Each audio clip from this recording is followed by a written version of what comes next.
Hello, everyone. Welcome to All Things College and Career, the podcast to turn to for all of your college and career planning needs. We are your hosts, Meg Gary and Bobby Ryan, owners of academic and career advising services located in Kennebunk, Maine. We started this podcast to provide helpful information to listeners researching careers, colleges, or academic majors. Choosing your career or college is such a big decision, which is why our motto is, learn before you leap. Before investing a lot of time or money, it's so important to do your research and to really explore your options. Each podcast will offer interesting stories and valuable insights that we think you will find entertaining and informative. Subscribe to our podcast and you'll have it ready to go on your playlist every Monday morning. So, learn before you leap each week with us.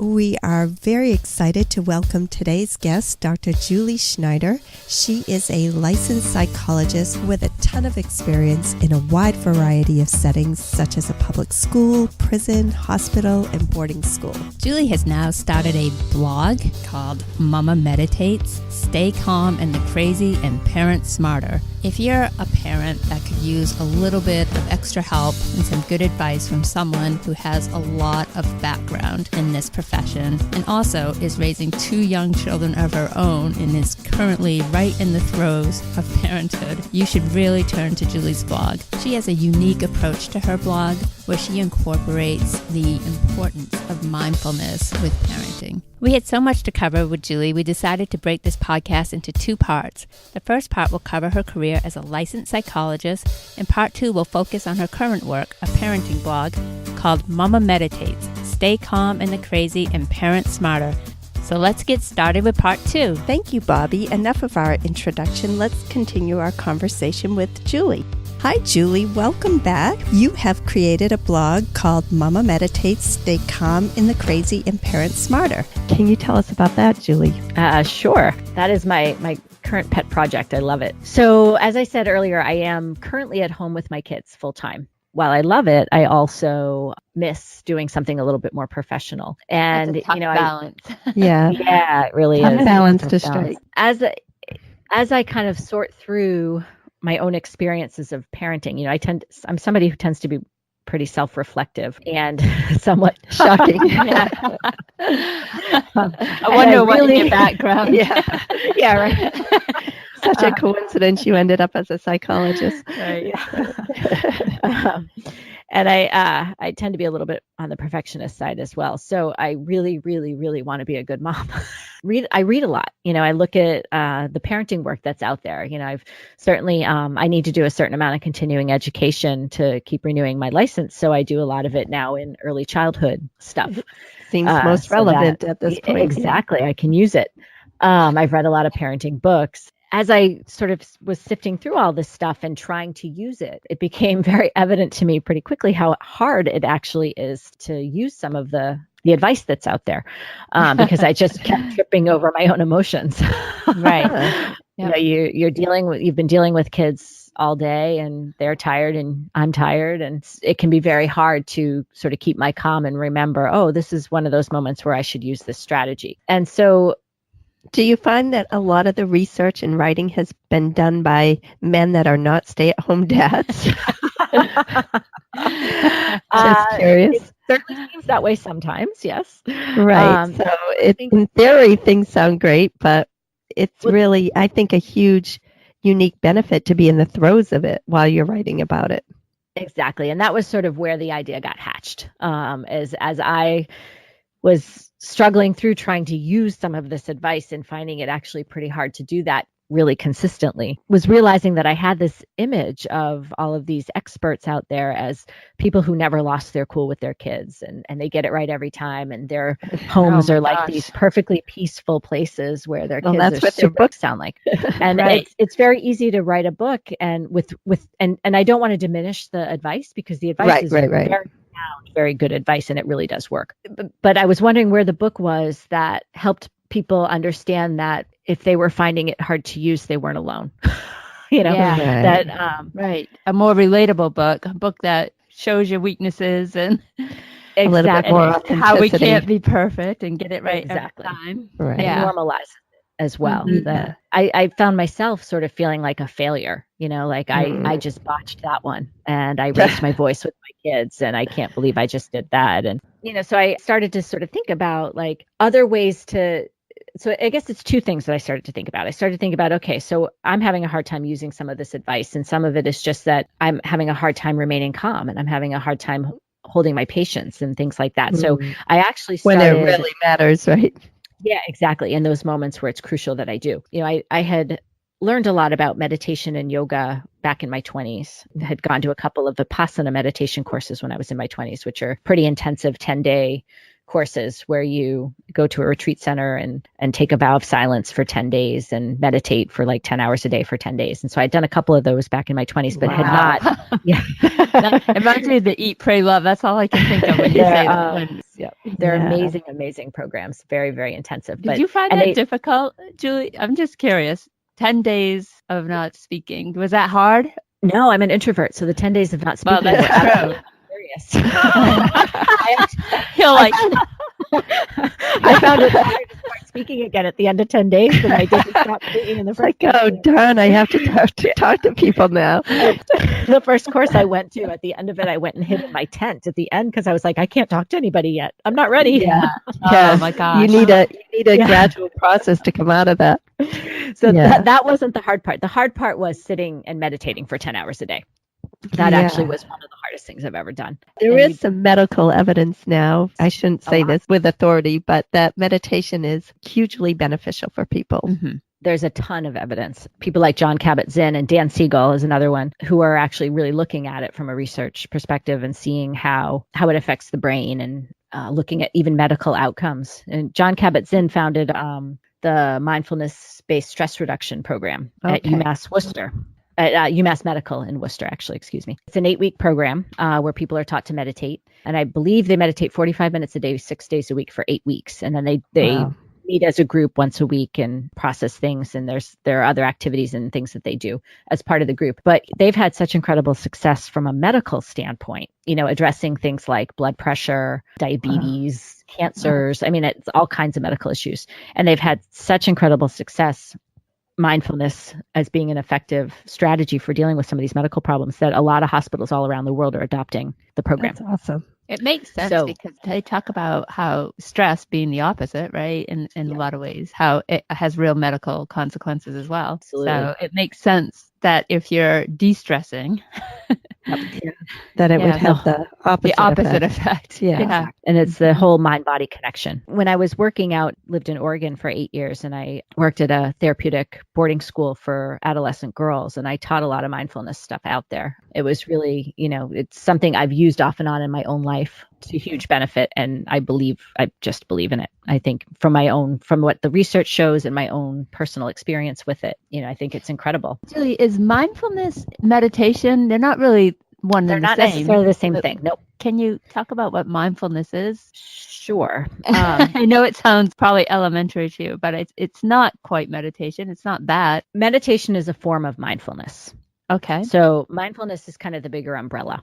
And mindfulness is really just kind of awareness of the present moment. And so training your mind to be more aware of the present moment. And so there are lots of different kinds of mindfulness. So meditation is one of them. Yoga is another. You can actually bring mindfulness into any activity that you're doing. So you can practice mindfulness while you are washing the dishes. If you are just bringing your focus into what's going on in the present moment. Like maybe feeling the water. Exactly. And you use your 5 senses. That's exactly how you do it. Yeah. So what does the water feel like? Is it warm or is it cold? What do the suds feel like and smell like and all that. So anything that you do, you go out for a run and you bring your attention to what your feet feel like when they hit the pavement, or you focus on your breathing. I think it's something you really have to train yourself to do, because I think innately, at least for me, I'm always like 4 steps ahead. What do I want to eat? What do I have to do? When am I going to get to relax? And sort of the point of mindfulness is to bring your attention back into the present moment. And the Buddhists use it to reduce suffering, right? So you can reduce your suffering if you can let go of the past and the future and focus on the present. whatever's going on in the present. So mindfulness, a lot of people mistake mindfulness and meditation as being about relaxation or about clearing your mind. And one of the most common things I hear is, well, I can't meditate because I can't clear my mind. It's like, well, exactly. That's my misconception. I'm always like, my mind's thinking about 1,000 things. Right. That was my impression too, that you're supposed to focus on your breathing and just try not to be a big white space. Yeah. But and it's impossible. So basically, it's a relief to know you don't have to clear your entire mind. I always thought I was a failure. Me too. And I love that because that's what I actually once thought as well. And even as I was going through the Vipassana classes, that's what I thought, was that I was supposed to be able to do this really well. And you can't. So the point isn't to clear your mind. The point is to keep bringing, you sort of exercise your mind. So what I used to tell the kids that I worked with is every single time your mind wanders and you bring it back to your breath, it's like doing a push-up with your brain. Oh, so the beauty is if you have to do that 5,000 times in 5 minutes, you've just done 5,000 push-ups in 5 minutes. Wow. That's really strengthening the brain. Exactly. Training it, basically, right? And that's what all this research is showing, is that meditation and mindfulness practices, yoga as well, actually change the structure and functioning of the brain. You can build up structures in your brain, and you can build neural pathways and strengthen neural pathways that allow the different parts of the brain to communicate with each other. That's awesome. That actually happens through mindfulness and meditation and yoga. I feel like I should start utilizing the Breathe app on my iPhone. As soon as we're done, I'm going to work on that brain.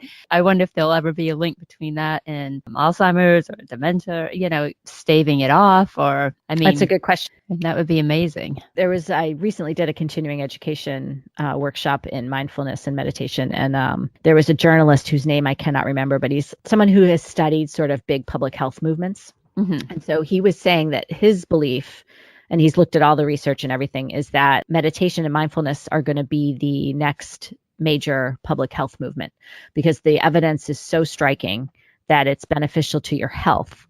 That in 10, 20 years, much like running and cardiovascular exercise has become something that people just do. Like, back in the 70s. For your health. When running, people were like, well, who are you running away from? What are you, crazy? Right. Like, why would you do that? And now people go to the gym and work out, or they go running, and people think you're crazy if you're not doing it, because it's such an indicator of health. And he believes that meditation is the next one, because the evidence is so compelling that it's so beneficial on so many levels, that he thinks in 10 or 20 years, however many years it'll take, people are going to look back and be like, you're not meditating? Why aren't you meditating? Right. Just the way we look at why aren't you exercising? Right. That makes a lot of sense. To sort of come back to the question, I think because I was sort of finding myself in this place where I felt like I wasn't being a great mom. But I think, Julie, there's not a mom out there that doesn't think that at least a few times a day. Exactly. And so that's one of the things that kept coming up for me. So I was like, I can't be alone in feeling like I'm not a great mom, and I can't access these strategies, and I can't use them when it's most important. And I went back to my mindfulness practice. I had let it go for a while because I just couldn't find the time. Or, when I was pregnant, I would sit down to meditate, and I would either get really nauseous and run to the bathroom or I would fall asleep. And then after the kids came, I was so exhausted that every time I tried to meditate, I would fall asleep. So I finally carved out the time. I get up at 5:30 in the morning so that I have time to meditate before the kids get up. And I started doing that consistently again, and started practicing yoga again. And then realized that these three things, so all of this parenting work that's out there that is really so helpful and beneficial if you can access it and use it consistently. Yoga and mindfulness, yoga, meditation, all of it. My own struggles trying to be a good parent. I started thinking, maybe I could bring all three of those things together. Yeah, I love that. It just intersects so beautifully, actually. I have not yet found the book or the parenting course or whatever out there that is being done by somebody who's in the midst of parenting young children. A lot of the stuff that's out there is written by people whose kids are older, and they're kind of reflecting back on their experiences parenting. Oh, interesting. Yeah. As opposed to someone who's written the book when their kids are 4 and 6, which are the ages of mine. Well, you're in the throes of it, actively trying to do it differently, right? So and it's so keen in your mind when you have something that you've been through that day to sit down and then reflect on it versus 20 years later, looking back, I mean, Right. Right. And one of the things I love about your blog, Julie, is that you do just that. You bring up those moments where your kids are pushing your limits and you're not handling it right. And it's very relatable. right. I mean, Very we've all authentic. been there. Yeah. Even It's if good to my kids are a little bit older, I mean, I certainly remember those days. Right. And I could have used some tools to handle it a little bit better, I'm sure.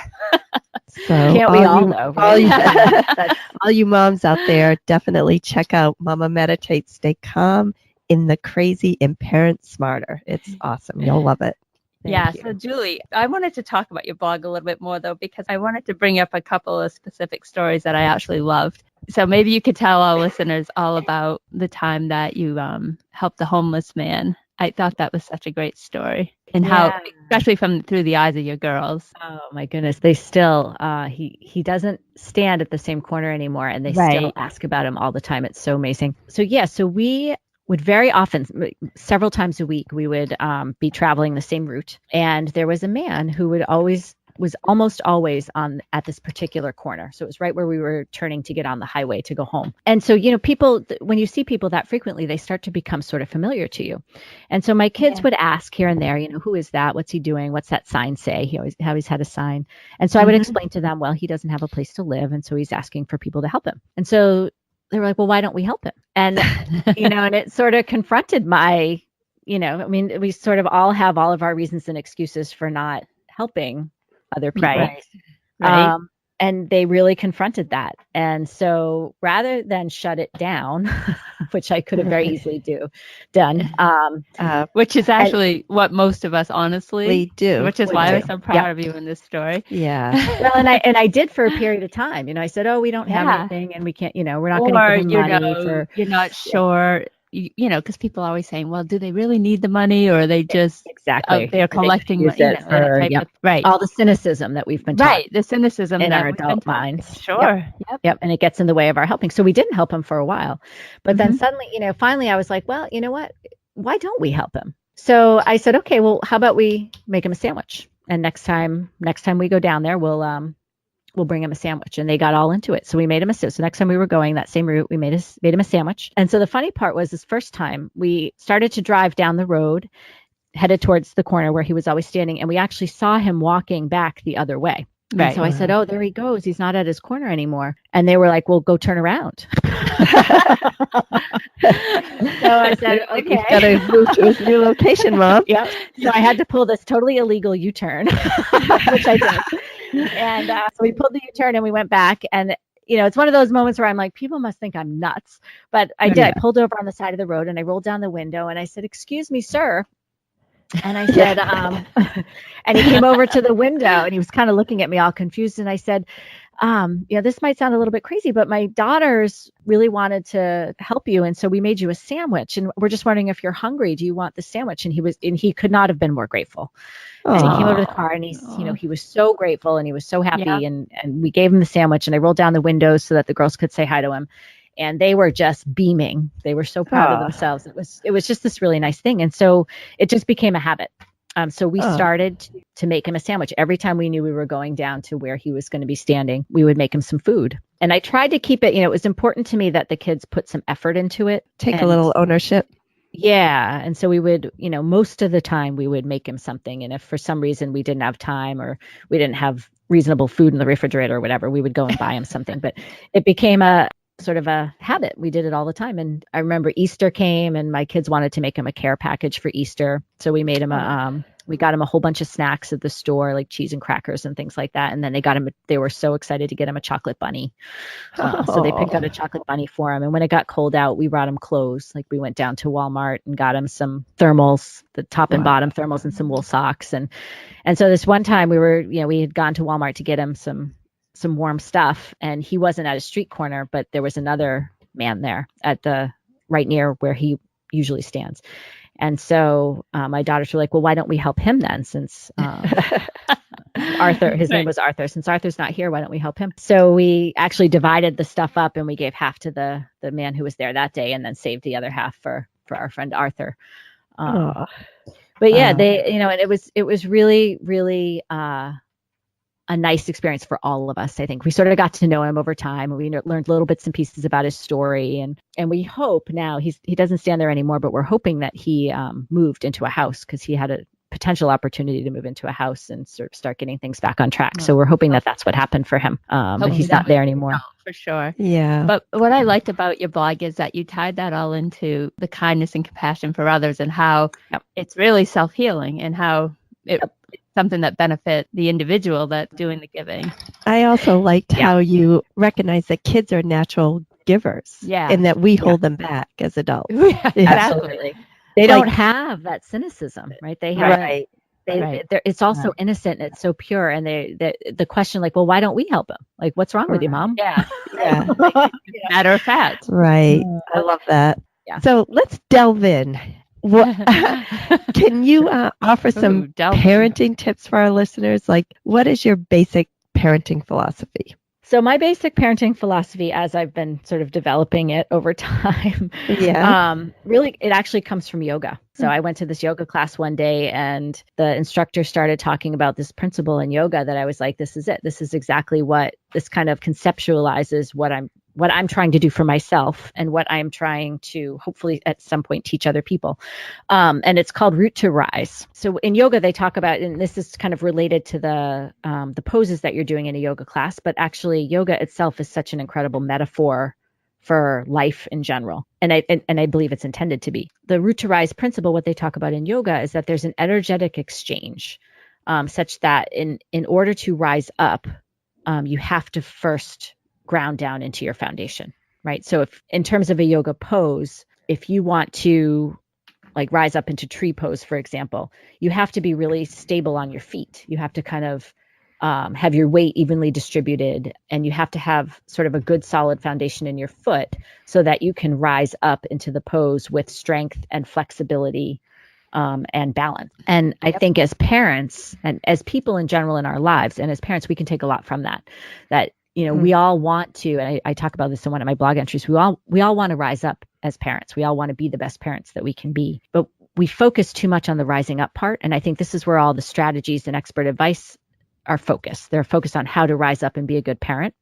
But the part that seems to be missing is the rooting down part, that you can't do that if you're not well grounded in yourself as a person. And so my parenting philosophy is really that it starts with us, that if we're just focused on our kids' behavior and how to manage it and control it and change it, then we're kind of focused on the wrong things. We need to first look at ourselves and feed our souls, make sure that we are feeling like whole people, balanced and flexible and strong in our own skin and in our own lives.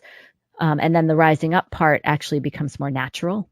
And in terms of parenting our children, what we really want to provide for them is that foundation, that we want to give them that grounding. Right. And you found that through yoga. Are there other ways to gather that foundation? Or maybe for people that say, gosh, I've tried yoga, it's just not for me. But I want to have that grounding that you're talking about. That makes sense. Well, I think it's a lot of aspects of your life. I think the sort of the first piece of it is really to know who you are, and sometimes it's little things. Like, I know I'm an introvert, and in order to feel okay, relaxed, not super stressed out or overwhelmed, I need a certain amount of kind of quiet time. Yeah. Right. That's how you recharge. You have to have downtime. Yeah. It's kind of like the airplane thing, right? Like if the plane starts going down, you put your own oxygen mask on first, and then you help the people around you. Right. And I think, particularly as parents, and particularly as stay-at-home parents, it's very hard to do that for a variety of reasons. That it's really hard to sort of feel okay about taking care of yourself. I think a lot of parents. There's an inherent guilt associated with that. Exactly. Yeah. I should be doing this. I should be doing that. Exactly. The tendency to sort of devalue ourselves. And I think as people, we do that anyways. Our culture really just doesn't support self-care all that well. We have a lot of really unpleasant things that we call people who who want to take care of themselves. They're self-absorbed and narcissistic and, selfish. In reality, we can't be available to others if we're not feeling okay ourselves. So I think the first step is really just knowing yourself. I do think mindfulness is a really important piece. I do think it's possible to feel whole without mindfulness practice, but I I do think that mindfulness benefits everybody. And so if yoga doesn't work for you, maybe try some meditation or some other kind of mindfulness practice. There's a million books and videos and things out there to help you find ways to bring mindfulness into your life. But I do think that that's a huge tool, because what it really teaches you is how to, I don't know how to say this exactly right. So how to sort of create some space between your thoughts and emotions and your response. And our culture, again, does not support that. Everything is fast-paced, immediate, overstimulated. Our electronics, our busy lives, everything. Constant stimulation. Yes. Yeah. Absolute constant stimulation. Yeah. Which I think is pretty, from an evolutionary standpoint, is sort of unnatural. Like I sort of think about pre-industrialized societies and what those were like. And mindfulness was actually part of every day because there wasn't this constant stimulation, right? People weren't buzzing around in cars, and there weren't electronic screens everywhere you looked. And the day unfolded in a much slower way. Right. It's been a pretty recent dramatic change for humanity, It really has. And I think in that we've really lost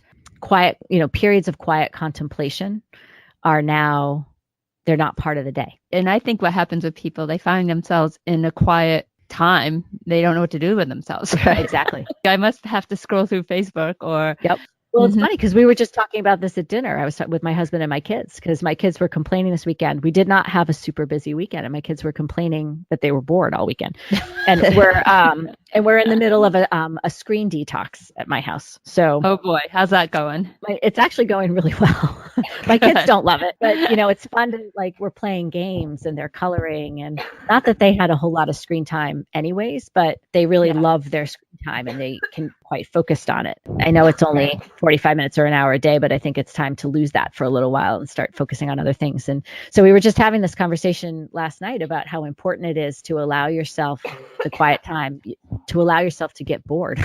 Because and I think if you don't, you don't learn how to do that. You don't learn how to be alone with yourself. The no screen time. So we went on 2 major family vacations, one where we allowed the boys to bring electronic, and we would be driving past things or going through things, and it'd be magnificent. And I'd look back, and they're like both looking down at their phones, or right. And so the next family vacation, I wouldn't let them bring anything.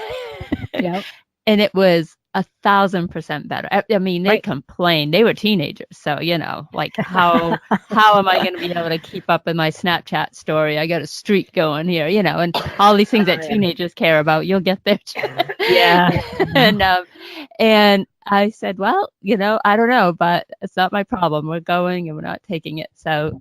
Right. It was great. They were in the moment. They enjoyed it. And I enjoyed it more. I wasn't angry with them half the time. Because, Exactly. I mean, my kids are always asking me why we don't have TVs in the car. And I'm like, because I think it's really important for you to sit and look out the window. Yeah. Right. Watch the world go by a little bit. And so I guess that would be another suggestion, right? If you want to be able to kind of access this, get to know who you are and what you need, and turn off your screens. Yeah. I just had an interesting podcast with a person that has been studying generations, and she felt that Generation Z, the ones that are just entering college, are less connected to their technology things. I thought that was an interesting. I found that interesting too, because I have that age. And that's not your experience. No, that's not my experience with my kids or their friends. Right. So, but who knows? Yeah. It'll be interesting to see where it goes as people become more aware of it. I actually recently read an article written by a pediatrician who was talking about what she thinks the relationship between electronics and behavioral and mental health disorders in kids is. And so she was saying that she thinks that, things like ADHD, in particular ADHD, but also other mental health and behavioral disorders shouldn't be diagnosed until a kid has done at least 2 weeks of a electronics fast. Because these things overstimulate our central nervous systems to such a degree that they affect our attention, our concentration, and our mood, and our behavior, and our impulse control. All of these things get affected by electronic because it stimulates our central nervous system, and an overstimulated central nervous system is much more prone to these things. And so she was saying, if you cut out electronics for 2 weeks, then your central nervous system actually goes back to baseline. And then you can kind of evaluate a kid at that point and get a much truer picture of. I think you'd have to lock the child in a closet. Yeah. I'm thinking in terms of If you have a 17-year-old, for example. just because you aren't with them all the time, and Right. even if you take away all their electronic devices, they're at school, they're with friends, and laptops are required for school. So it's a tricky one. I think It is. I bet there's a lot to that. And I think it's, the way I've been approaching it is I think it's like any other addictive substance that you want to teach your kids about, right? So your kids need to learn about how to manage lifestyle.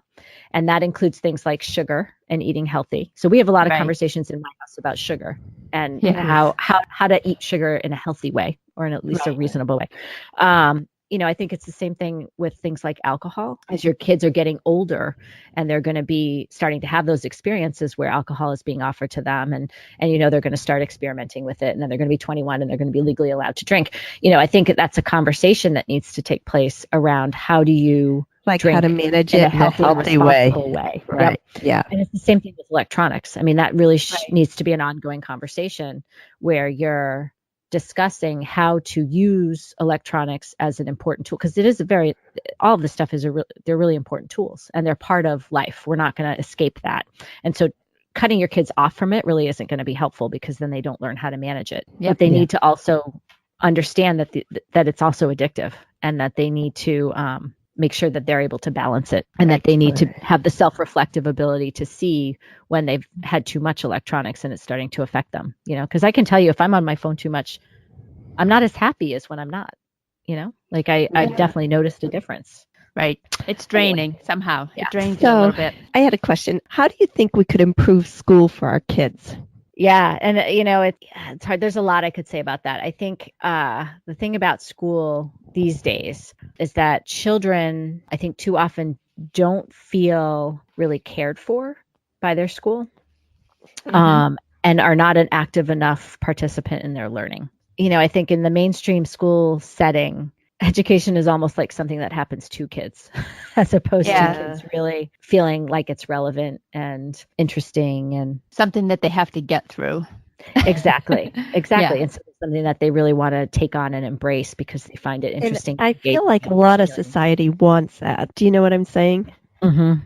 They kind of demand it. And yet it would be interesting to give kids more of a voice, more of a hand in the process, and to see how that would go. Yeah. I mean, I think, there are proficiency-based models out there. If you use sort of a more project-based model, where it worked again for this therapeutic boarding school out in Oregon, where they used a proficiency-based model. And so they would have a project. So one semester, they created a school store, and they were able to bring most of their academic subjects into that. So through creating the school store, the kids they met their literacy requirements by having to read about things relevant to the store and having to do research and things like that. And they had to write up pieces about what they were doing to create the store and what the store was going to have, and that kind of thing. It makes so much sense. I just draw it to my own personal experience of when I learn. It's when something I want to do. Like, for example, starting this podcast, I had to learn all about that. So I learned a whole set of new skills. But anything you do in life that you have a vested interest, like maybe creating a video or anything like that. So if they're actively trying to accomplish something, they're just learning happens. Right. Exactly. And I think that's the other thing, in order, if schools are going to do a better job. Are they still being tested morning, noon, and night? Yes, they are. If I can speak to that. So that detracts a lot, I think, too. It creates a very high pressure environment. And a little bit of stress is a good thing. A lot of stress is not a good thing. And so if kids don't feel safe and they are really anxious in school, they're not learning. Their brains are not ready to learn. So I think we've created a pretty high stress environment in schools for kids, and an environment that doesn't always feel good. Schools can be kind of punitive, that they tend to manage behavior with reward and punishment, which I get. For a long time, that's what we told parents to do as professionals in my field. When I was going through graduate school, it was all about incentive charts and sticker charts, and punishment was starting to be frowned upon because it just doesn't work as well as we think it does. It looks like it works because it might stop a behavior, but it doesn't actually teach kids what you want them to learn. It just teaches kids to be afraid of punishment. So we had started to kind of steer parents and teachers away from punishment models and more towards incentive plans. But the problem with incentive plans is that they teach kids to do things in order to get something out of it instead of, it's a very external locus of control. Right. And so, right, they want the incentive, not the learning aspect. Exactly. Yeah. And that's kind of the problem with looking for grades, right? I mean, and I am such a example of this. Like, I very quickly in school figured out how to get the grades. So I got the grades. That wasn't a problem, but I can't tell you that I learned a whole lot necessarily in any lasting way. There's a lot I think mainstream schools could do differently that would work better. I don't necessarily have all the solutions, but I think that the food for reward thought and punishment model and things like that are things that just don't work all that well. Kids experience them as pretty punitive. Interesting. I have to tell you the story. So I was having a rough day with my teenage boy, my 17-year-old, and I was telling him all the things he was doing wrong in no uncertain terms. I just can't imagine. He's so perfect.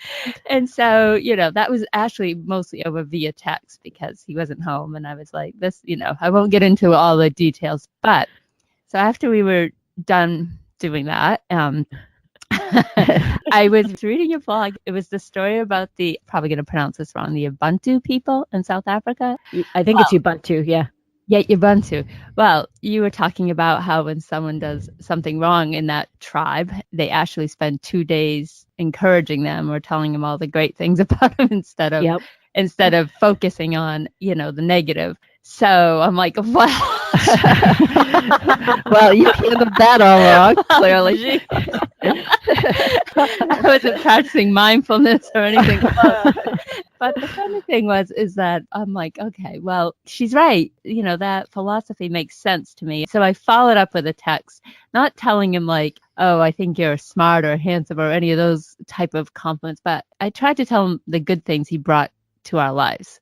It wasn't, nice. I mean, I feel like so often with him, I am focusing on, you forget the things that the stressful things he's bringing. And you forget the positive. Right. Yeah. But he came home so happy, Julie. And I was like, thank you, Julie. See? And shout out to the blog, Momma Meditates. Check it out, people. It was just a quick text. Yeah. Not a 2-day thing that the Ubuntu people do. But it made a big difference. A world of difference, yeah. I love that story because it captures so many things all in one little story. So first of all, if it makes you feel any better, I do the exact same thing. I'll do something with my kids, and then I'll go back and look at my own blog, and I'm like, wow, I could have done that really differently. Yeah, this Julie person knows what she's talking about. Maybe I should. The second thing is, I think we the way we're wired, the way our brains work, we're actually wired to see the negative. It's a survival strategy that we have to be able to size up a situation and evaluate the safety of it for survival reasons. Not so much anymore, but from an evolutionary standpoint, back when saber-toothed tigers were going to attack and things like that, you had to be able to really, there were actual real physical threats to us as a species that we had to be able to size up and evaluate. So our brains have not caught up with evolution, with the industrialized society thing, where we're not constantly in physical danger and warring with other tribes and all that stuff like that. That's not happening to the same degree anymore, at least for most of us. So we're actually primed to do that. And that's, again, where mindfulness comes in so handy, because what mindfulness does is actually train the brain to pause between those things, right? When you start to size up a situation and become judgmental, mindfulness and meditation train your brain to shift gears quicker. It's not going to stop the judgment from coming, because your brain is set up to do that, but you become aware of it a little bit sooner and can make a shift. Right. And then I love it because you made a repair, right? Which is, I don't know. I think there's a post in there. If not, it's a draft and I haven't published it yet. But years ago, I went to a conference by a woman named Bonnie Badenoch, who is a psychologist in Portland, Oregon. And she was talking about, this whole field of interpersonal neurobiology, which is, without getting too far into that, basically our brains develop in response to our interactions with other people, face-to-face interactions with other people. And so she does a lot with kind of attachment and your attachment style in parenting, and how your attachment style affects your parenting and then affects your child's brain development. And she was just making a comparison between parents who have really healthy attachment styles and parents who have less than healthy attachment styles, and saying that in terms of kind of getting it right and parenting in an empathic kind of way, giving your kids empathic attunement, which we talked about earlier. Parents with less healthy attachment styles get it right 33% of the time. Okay. Parents with healthy attachment styles get it right 33% of the time. So there's not a huge difference in how often parents can empathically attune to their kids between the sort of healthier attachment version and the less healthy attachment version. The difference comes in whether or not the parents go back and make a repair. And the repair can actually be therapeutic as well, and can be very healing. So there's a lot of good news in there. That is good news. There's room give you a chance. Exactly. Right? Take the pressure off you to get it right every time, because you're not gonna. You're just not in gonna. the moment, especially. Yeah. For the parents who go back and do something about it, the kids' development is pretty good too. So the repairs work. That's awesome. Love that. That is great. The relief is what it is. It is a relief. Yeah. So Julie, I'm really curious about how you view how we were raised, our generation was raised, versus how we are raising our kids today. Were our parents doing it right, doing it wrong, or are we doing it right? Is there a right? I love this question, actually. So I believe that parents in general are doing the best they can with the tools that they have in any given moment. And I think, that being said, a lot has changed from the wisdom of the day from when we were raised by our parents to what the sort of wisdom of the day is today. And that will continue to change. And our kids will do it differently from how we're doing it. And I think that's just part of the deal. But I love this question, because I think a lot of what is emerging now within parenting work is kind of, in some ways, a response to how we were raised. Because, in any moment, and I think I talk about this in one of my, maybe it's in my very first post, it's called In Search of My Inner Calm. I talk a little bit about how, going into parenting, before I became a parent, I actually believed that I was going to be this really great parent because I'm a psychologist and I know all this stuff. Right. I didn't buy completely into it, because I also know who I am. But there was this part of me that actually believed that in a parenting moment, a difficult parenting moment, it was the educated part of my brain that was going to show up, and I was going to know what to do. That educated part of my brain gets completely shut off by the emotionally triggered part of my brain. And I do things in a very automatic knee-jerk reaction, as most parents do when they get into an emotional situation with their kids. And for the vast majority of us, that knee-jerk way of doing things is very much related to what we experienced as kids. So our parents' generation, the parenting of the day back then was really based in a lot of fear and shame tactics, right? So, certainly in my family, and I can't tell you how often I've sat around kind of laughing with friends about things like wooden spoons and belts and the spanking machine in our household. Yep, the paddle. We were threatened with that. We didn't even know what it was. Just put you right through the spanking machine. Right? My mom had a wooden spoon. My dad had a belt. And not that they got used frequently, but they were forever looming over you. Oh, yeah. Right? If you don't do what you're supposed to do, you're going to get the belt or the wooden spoon. Soap for profane mouths, like all that kind of stuff. And parents use that stuff with the best of intentions. They didn't use it because they didn't like their kids or they wanted to hurt their kids. They used it because that's what they thought they were supposed to do. It was how they had been raised. It was what they were taught to do. How you get your child to behave. Right? Exactly. I mean, that myth of what Johnny needs is a good kick in the ass, right? I mean, I've heard that joke, but that used to be the belief. And it's still said today. People will still say, you can't do it anymore. You can't hit your kids anymore. But what that kid needs is a good kick in the ass. Yes, so, I do hear that. Yep. So there is, people still hold on to that belief. So our parents did the best that they could based on how they had been raised, what they were being taught to do, what sort of social society was telling them kids respond to. And because it works, right? If you scare a kid, they will very often stop doing something. So the problem with it is, whereas it might immediately stop a behavior, what it's teaching kids is to not do stuff because they're afraid of what's going to happen to them if they do. And it also, the conventional wisdom these days is that if you hit your kids, you're teaching them how to hit, so Right. parents have largely stopped using physical punishments, or a lot of parents have largely stopped using physical punishments because of that. So, the fear tactics teach kids to be afraid and teach kids to use fear tactics. So that's why a lot of us default to that in our own parenting when we get kind of overwhelmed. And I've certainly done it. I threaten my kids with consequences and even timeouts. A response, I kind of went through graduate school and started to counsel parents at the sort of tail end of this, when it was like, if you hit your kids, you could start to get reported to social services and the social workers would get involved like that. So parents were struggling to figure out what else to do because they couldn't hit their kids anymore. And that was what they'd always relied on. And now they can't. Well, there goes that. So enter the timeout. Yeah, that's interesting how that came about. Never knew that. So the timeout was the replacement for the belt. Mm-hmm. Right. Exactly. And it's better. It's definitely better. Yeah. The problem with the timeout is that it doesn't work the way that it was conceptualized either. So kids don't sit in timeout thinking, oh, I really screwed up and I've got to change my ways. They sit in timeout thinking, my mother is so mean.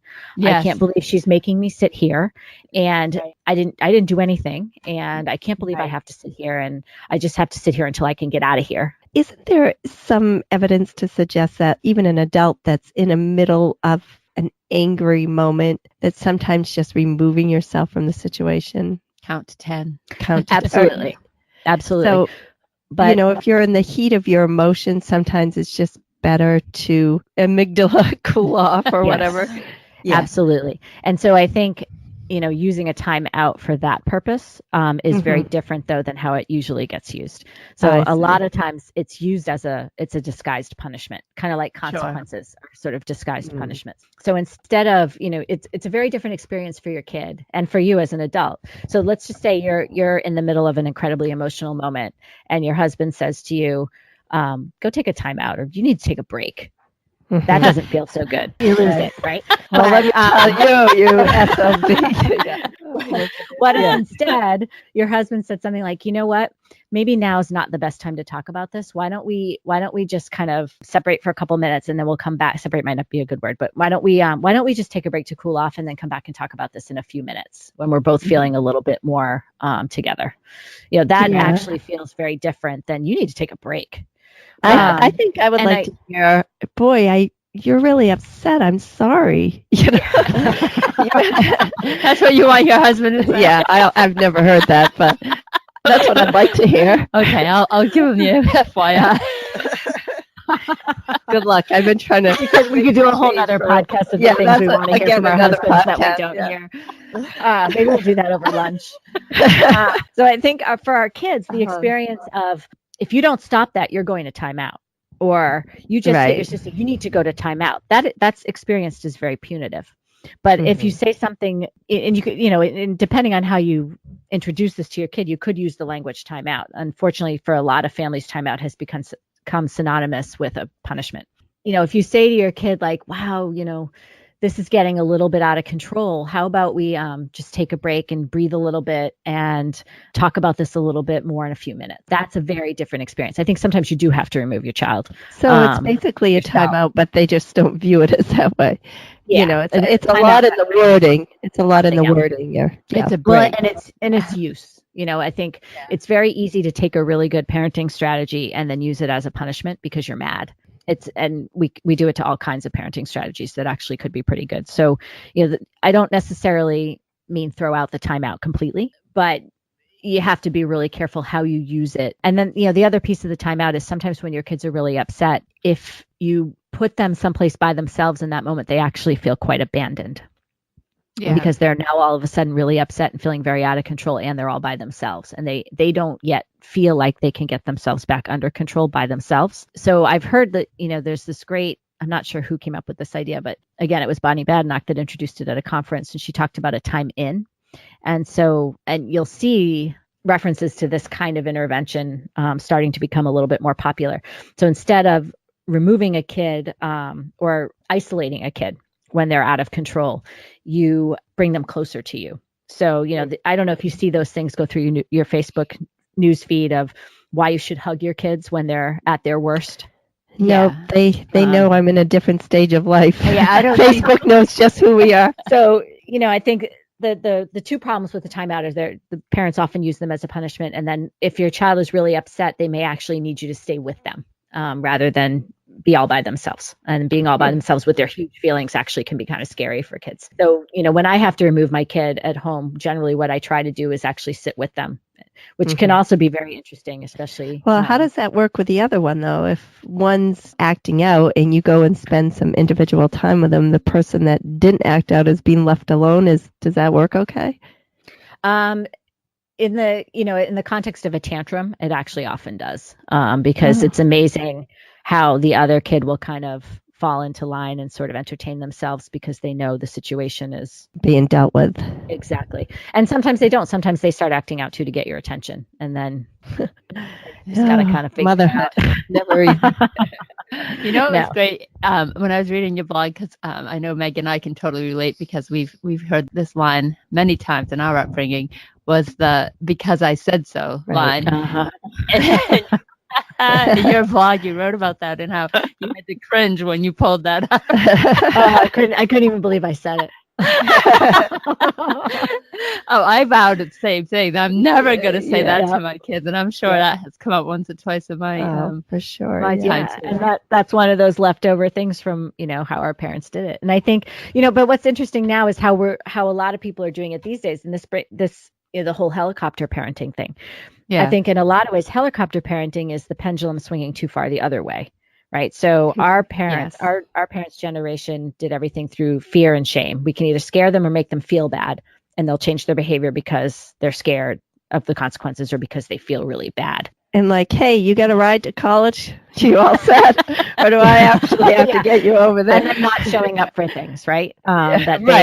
Between parents, between adults and children. And adults had their thing and children had their thing, and children were seen and not heard, and adults got to do their thing, and they didn't necessarily mingle a whole lot. They never felt, obligated to explain anything to you. Right. Nothing. No, they were the authority. Because I said so came from. Exactly. Yeah, exactly. It was all encompassing.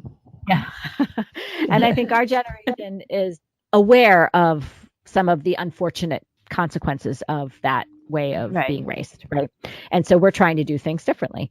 And in some ways, a lot of parents have gone a little too far the other way. So instead of leaving kids to figure everything out for themselves, parents are now figuring everything out for their kids. Yeah.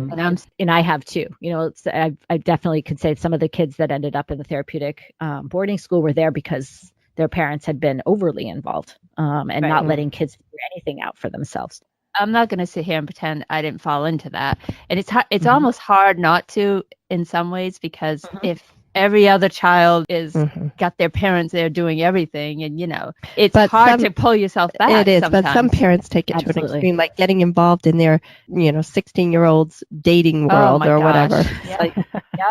They put themselves right in the middle of it. Yep. It happens a lot. So it is.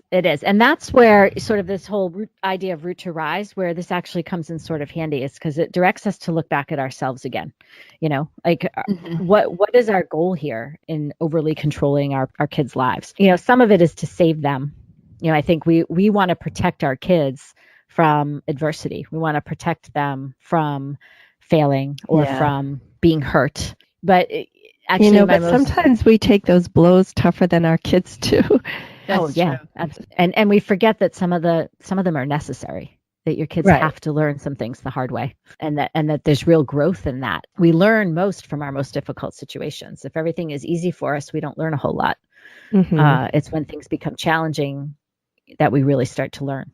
So I think we have to let our kids struggle, and that can be very hard as a parent to do, especially in our super competitive world.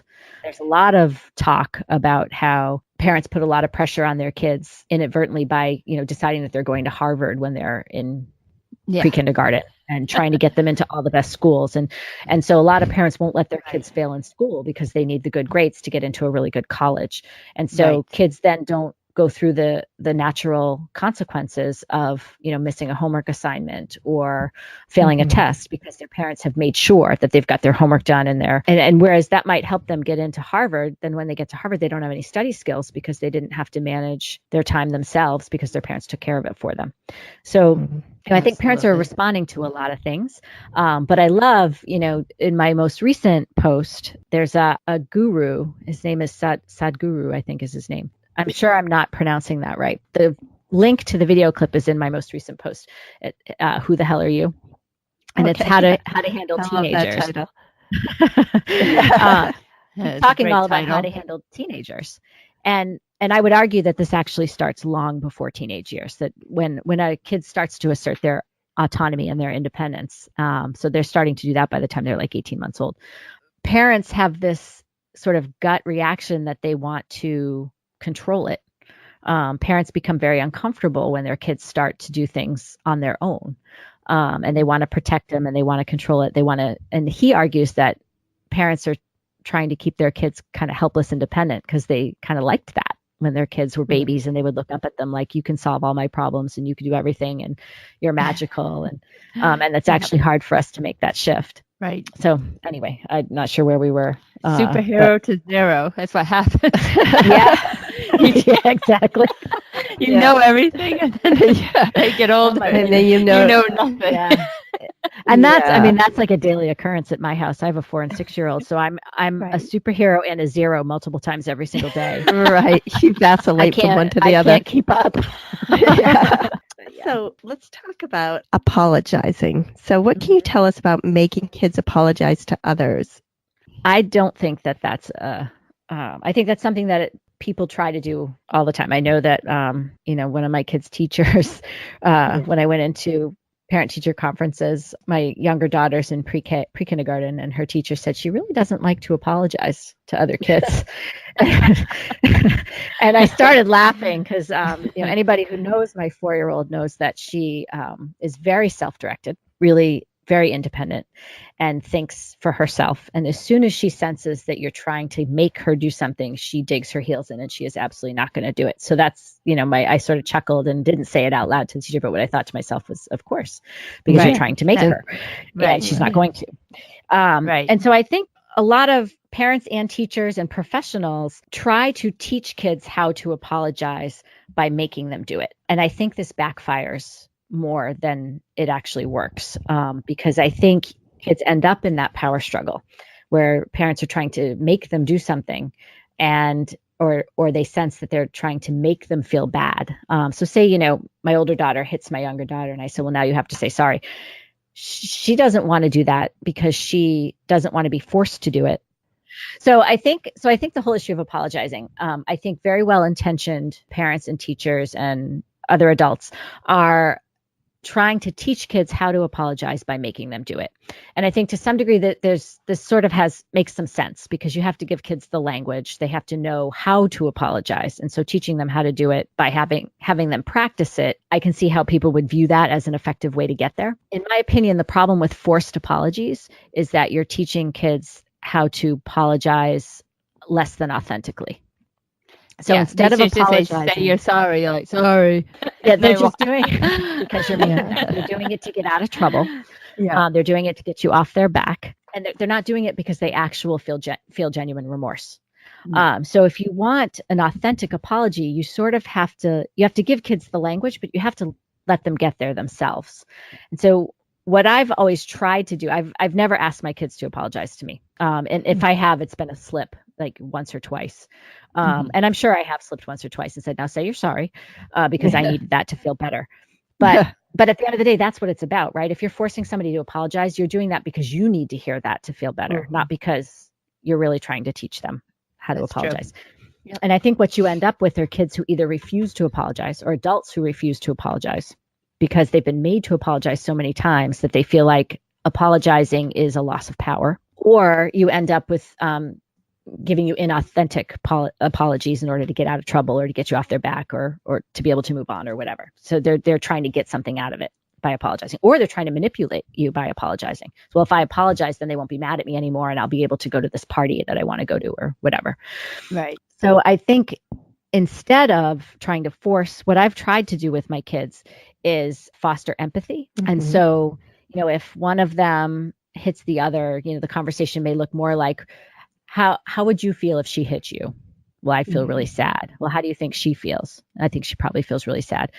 Okay, so why don't you try to think of something that you can do that might help the situation get better? And then when they're really little, they kind of look at you like, what are you talking about? And so you give them options. Well, you could go over and give her a hug. You could offer her that toy that you refused to give her that, started this whole problem. You could share that toy with her. You could say, I'm sorry. You could, and so the saying I'm sorry is just one of the options. Right. And so there's that. And then the other thing I've tried to do with my kids is apologize to them. When I mess up, when I say something hurtful, when I do something that they wish I did differently, I will say, I'm sorry. I'm sorry. I have to say That was I've done hurtful that. thing to say. And I'm sure you have too. Yeah. Definitely have. But it took me a beat to think about that, though. Because, as a parent, you always think you're in the right. Well, we usually are. No. But you know what? How many of us were forced to apologize as kids? I mean, I was forced.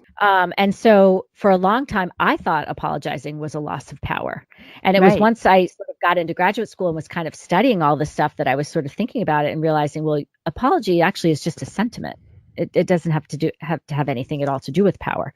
And so our own, I had to rework what an apology was in my own thinking to get to a place where I felt like I could apologize. And there's still some relationships that I have a very hard time apologizing in if there's any kind of power differential. Yeah, absolutely. That is interesting. I'm hoping that I can help my kids feel differently about saying I'm sorry. And I will say that my kids do apologize to me. They will often come and say they're sorry if they have had a few minutes to think about something. Well, I love that idea of creating empathy and giving them options of how to resolve it, giving them the tools to figure out how to resolve it on their own and make a wrong a right, basically. Yeah, exactly. And sometimes you don't need the words I'm sorry aren't even necessary, that the repair can be something other than an apology. Right. Exactly. And it teaches them to think about those things as well. And it also, the other thing is sometimes an apology is not enough. And so you don't want your kids growing up thinking, well, all I have to do is say I'm sorry, and then I'm all done. Because sometimes that's just not enough. They actually have to do something to make a situation better. Right. So, Julie, I want to wrap this up by talking about a project you've mentioned that you are planning on writing a book based on your blog, is what I understand. Yes. Actually, the blog is sort of my way of getting started writing and getting some of my ideas conceptualized in my head for the book. So the book will, I don't know if the blog is based on the book or the book is based on the blog, but they're very much related. Yeah. Where's the best place for people to get information on updates of when that may be happening? Or probably my Facebook page. My Facebook page is also called Momma Meditates, Stay Calm in the Crazy and Parent Smarter. And Momma is MOMMA, FYI. Yes. Because I Googled it, MAMA, and you will not find it. So it's MOMMA. Yeah, so that would be the best way, because when the book, some future date when it is complete and hopefully having some success in selling it and publishing it, that would be where I would certainly make an announcement. Where you would announce it, right? It's a long work in progress. It is, I'm at the beginning stages of it and just starting to get it written now. So we're probably a little ways out, but yeah. So follow her Facebook page to, first of all, read all the blogs, but secondly, to find out anything new that may be coming up. You definitely have a wealth of knowledge in your blog, so I can easily see this translating into a book. I think you'll be able to help a lot of moms and dads. And dads, yeah. And Thank you. So just one last final thing. I read this quote in one of your blogs, and I thought it would be an interesting way to end up. So it says, our children need not look outside of ourselves to things like appearance, money, power, political affiliation, status, or any other societal measure of stability or value. Rather, we need to look within and find our own inner strength and balance, our inner calm and acceptance, our ability to remain centered and find that positive action we can take to resolve a problem or better our lives. Can you tell us about that? Because I think we tend to look externally for our wholeness. I'm not sure a better way to put it than whole. Like material things, or what kind of car we're driving, or That's a or piece of it. Yep. We tend to That's look at just- material things. We tend to look at our relationships. We look to other people to validate us, to make us feel worthy. what does she think of me or he Yep. think of me, kind of thing. Exactly. And the material things are sort of status, right? Well, I have this, I have that. My life must be really good because I have this amount of money, this really nice car, and and I have this, husband who does this for work, and I've got 2 kids, and I've got a dog, and I have a white picket fence, and all of that stuff. Like we really tend to take our sense of our own value and our worth from external cues. If we want emotional support from somebody else, we want, it all comes from somebody else. And the problem with that is that we don't control any of that stuff at the end of the day.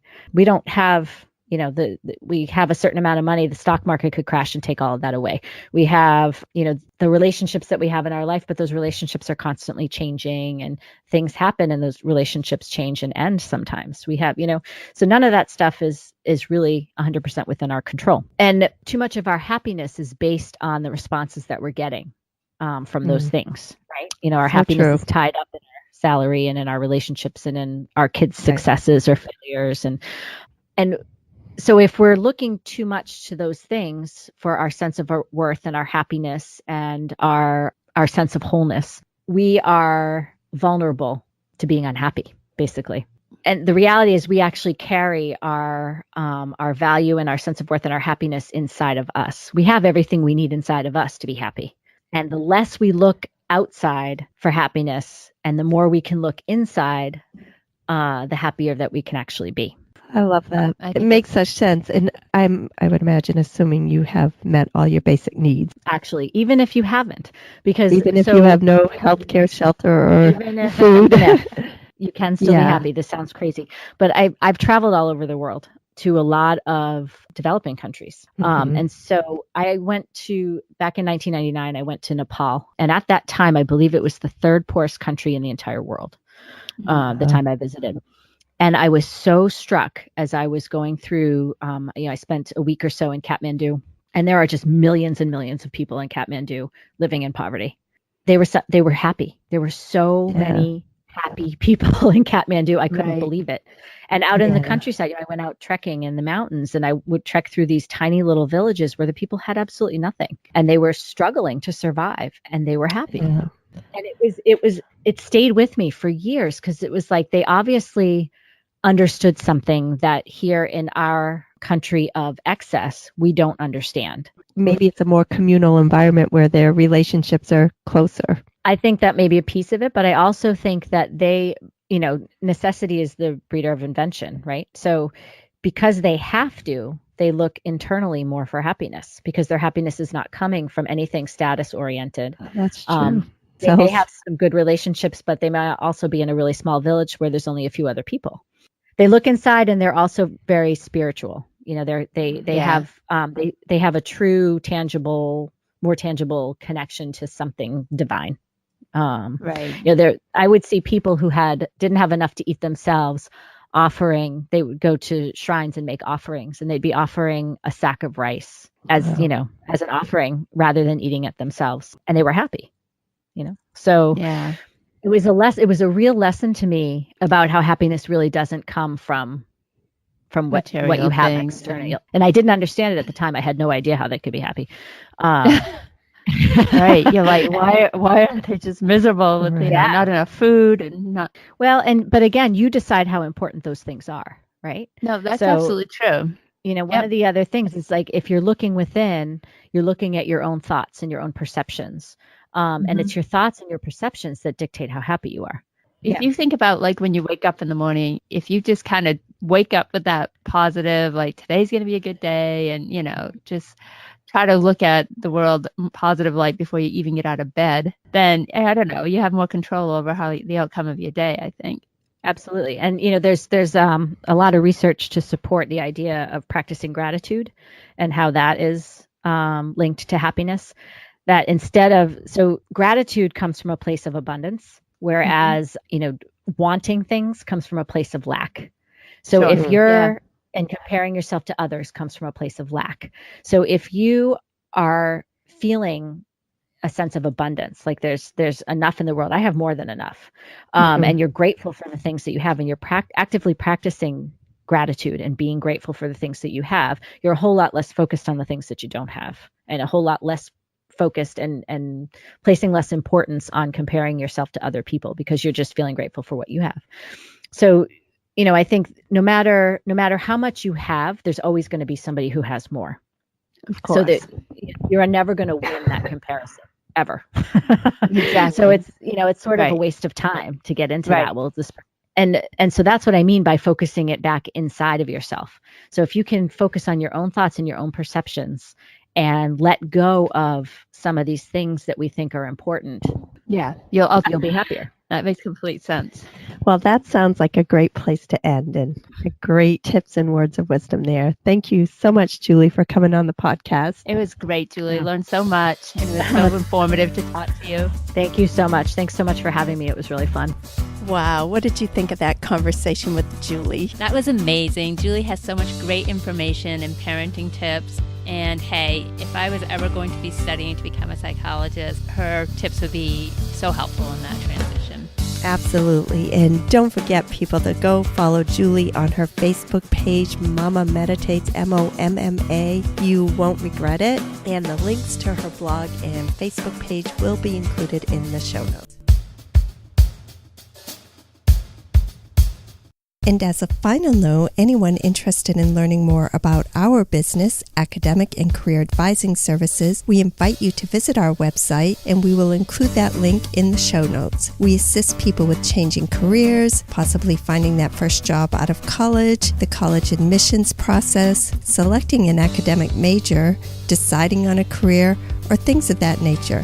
You can check it all out on our website, Academic and Career Advising Services. We are located in Kennebunk, Maine. However, for your convenience, we also offer video conferencing services. You're never too old to change your career or to go back to college, and you're never too young to begin thinking about your future. We enjoy serving people of all ages. If you enjoyed listening to today's podcast and would like to help us out, could you please leave a rating or review on iTunes or wherever you get your podcasts? This really helps others to find our podcast. We would greatly appreciate it. Also, to get all the latest on upcoming episodes, please follow us on social media. All of those links will be included in the show notes. Thank you and have a great day. Thanks so much for listening.